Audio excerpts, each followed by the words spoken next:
This is Anthony Elmore, downtown at the Martin Luther King Civil Rights Museum. It's Black History Month in Memphis. One of the most saddest commentaries I've experienced in my 40 years as a Buddhist, I'd asked a Nichiren Shoshu priest by the name of Shinji Iwaki to simply do a prayer for Dr. Martin Luther King. Do you know this Japanese priest refused to do a prayer for Dr. King? Even the African Americans who are Nichiren Shoshu Buddhists would not even reprimand this priest. I just think it was one of the most despicable things that I've ever seen in my life. In fact, one of my reasons for founding the Proud Black Buddhist World Association is to stand proud because we as a people should be respected. And the idea that a Nichiren Shoshu priest would come to Memphis, Tennessee and not do a prayer for Dr. Martin Luther King, I told this priest, I said, what you are teaching, you're not teaching Buddhism. You are teaching to the African American Japanese culture. You're teaching African Americans to be fearful. You're teaching African Americans to be subordinate. You're teaching African Americans how to marginalize themselves. Because if I, for 40 years, practice this religion, and I do 5 prayers for Japanese, and no prayer for Dr. Martin Luther King, and the history that he stood for, then I'm making you superior, but you refuse to do a prayer because that's not your culture. So, in essence, the sad commentary is that African Americans put themselves into the religion of Buddhism. They said that is Buddhism. That is not Buddhism. That is Japanese culture. In fact, no Japanese has come to Memphis to even do a prayer for Dr. Martin Luther King, but yet they ask you to pray for their people. For example, they say a prayer for Josiah Toda, or say a prayer for Sundasamura Makaguchi, or say a prayer for this priest or that priest. But what about integrating our African and African American culture into the Buddhism? Buddhist religion or Buddhist history is Black history. And I'm here today as president of the Proud Black Buddhist World Association to start my lecture to teach people, and especially African and African Americans during this Black History Month, that Buddhist history is Black history.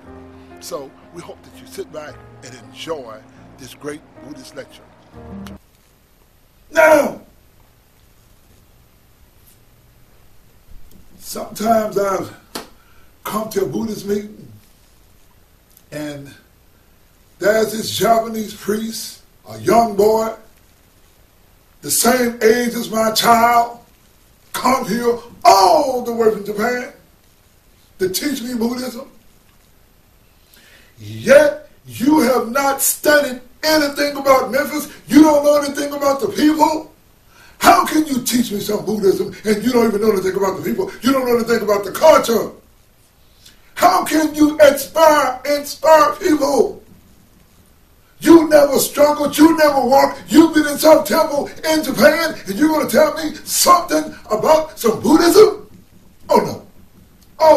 Oh no! It ain't that kind of party. Now, some people think that because you wear a priestly robe, you are endowed with some kind of special power. But Nichiren Daishonin said, what happens when a sage chants the Daimoku and we chant it? Nichiren Daishonin says no difference. There's no distinction among people. Now, Memphis, Tennessee, the land that Andrew Jackson started, and I want to show you something. A lot of times, you don't think about it. Now, look at that. Look at that. Now, when you look at that $20 bill, that's them Andrew Jacksons. That is the guy who sent all those Native Americans, who ethnic cleansed all the Native Americans. He is the guy who started Memphis, Tennessee. So when we begin to chant Nam Myoho Renge Kyo, and we begin to study Buddhism and talk Buddhism, let's talk Buddhism from the standpoint of the Lotus Sutra. For it is the Lotus Sutra that teaches the 10 aspects. It's the Lotus Sutra that tells you about the appearance, the nature, that the entity, the power, the influence, the inherent cause, the relationship,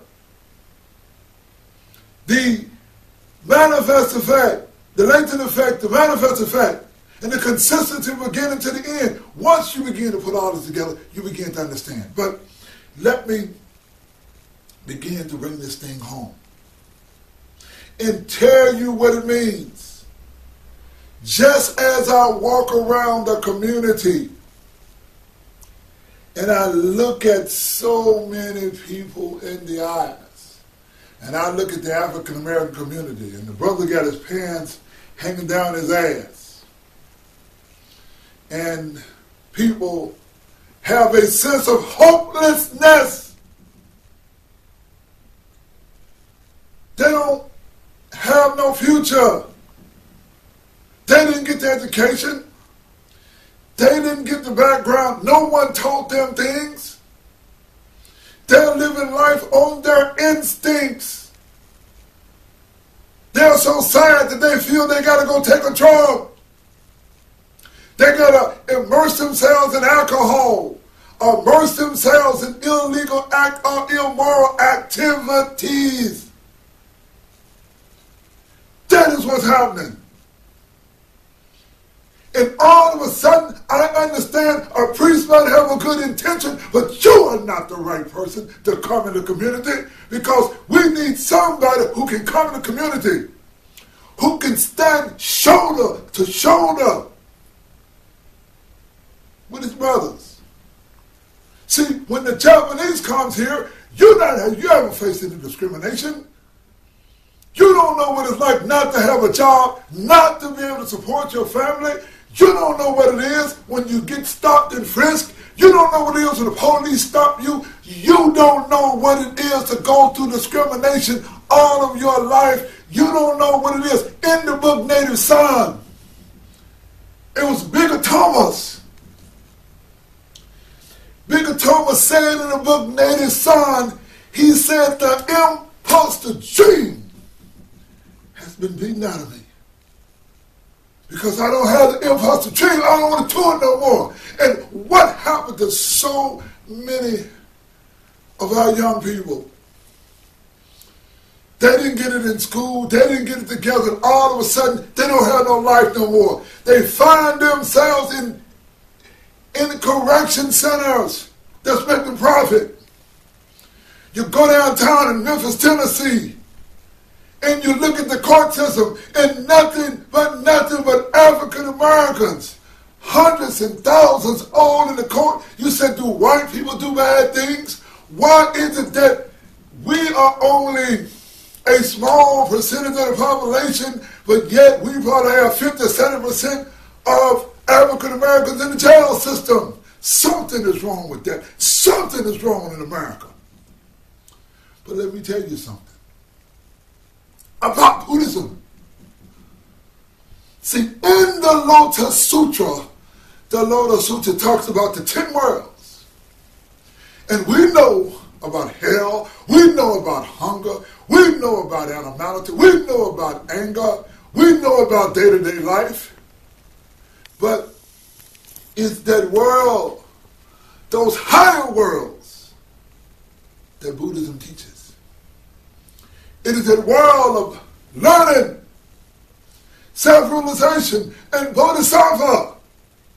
Because when you begin to chant Nam Myoho Renge Kyo, you will be able to see within yourself the consciousness. Understand that in Buddhism there are 5 components, or the world and five components, what are they? Form, perception, conception, volition, and consciousness. Now, once you begin to chant Nam Myoho Renge Kyo to the Gohansan, you develop a consciousness. You develop an inner strength. So once you develop the consciousness, once you develop the inner strength within yourself, then you begin to get a power within yourself. You begin to get an understanding. The deck that's stacked against you. Now, your fathers and grandfathers and great-grandfathers did not come up to leave you anything. They made other people rich. When you walk around Memphis, Tennessee, or you walk around throughout America, the Africans don't own the assets in America. Booker T. Washington, in his book Up from Slavery, said, we who as African people missed 100 years of an industrial education. So we didn't have an education where we growing up and we developing something and we building industries. We didn't have this kind of education. So he set up schools called A&I schools, Tennessee A&I, agriculture and industrial, Florida A&M. We had agriculture and mechanics because they understood, they were enlightened. But I'm going to close with a story that you know about. And this kind of takes you to Buddhism. Nelson Mandela, a man who they put in prison for 27 years. Nelson Mandela looked inside himself and he said, when I left that prison, I left it. And if I came out of that prison with anger, then I would be in the prison forever because I learned how to forgive.